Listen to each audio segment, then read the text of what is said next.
Hi, John here with the Rio Grande Jewelry Tech Team. There's a few things to consider whenever you're selecting sterling silver wire for your next project, and that's what we're here to talk about. So let's get started. The dimensions of wire are referenced to in several different ways, and this depends on its shape. Round, square, and some half-round wire are referenced by gauge, while other wire styles are not.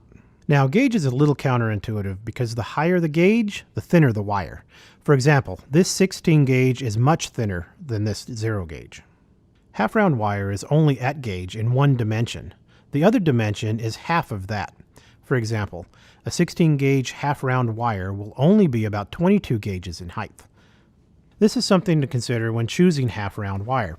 If you normally use 16 gauge round wire to make a ring shank, you would want to use 10 gauge half-round for the same strength.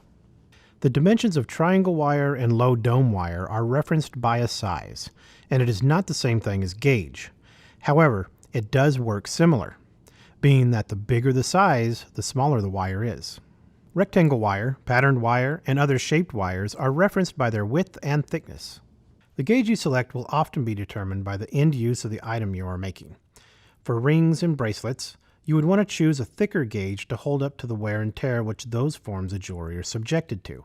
I personally recommend 18 gauge and thicker for those items. For rings, I don't like to go much thicker than 12 gauge or 2 millimeters in thickness. Beyond that, it becomes uncomfortable between the fingers.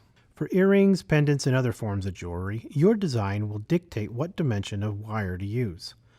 Thinner wire looks more delicate, while thicker wire looks more substantial.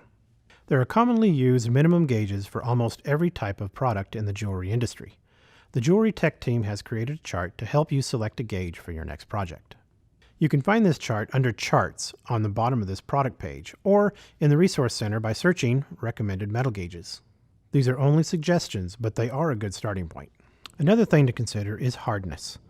Sterling wire comes in different hardnesses like dead soft, half hard, and hard.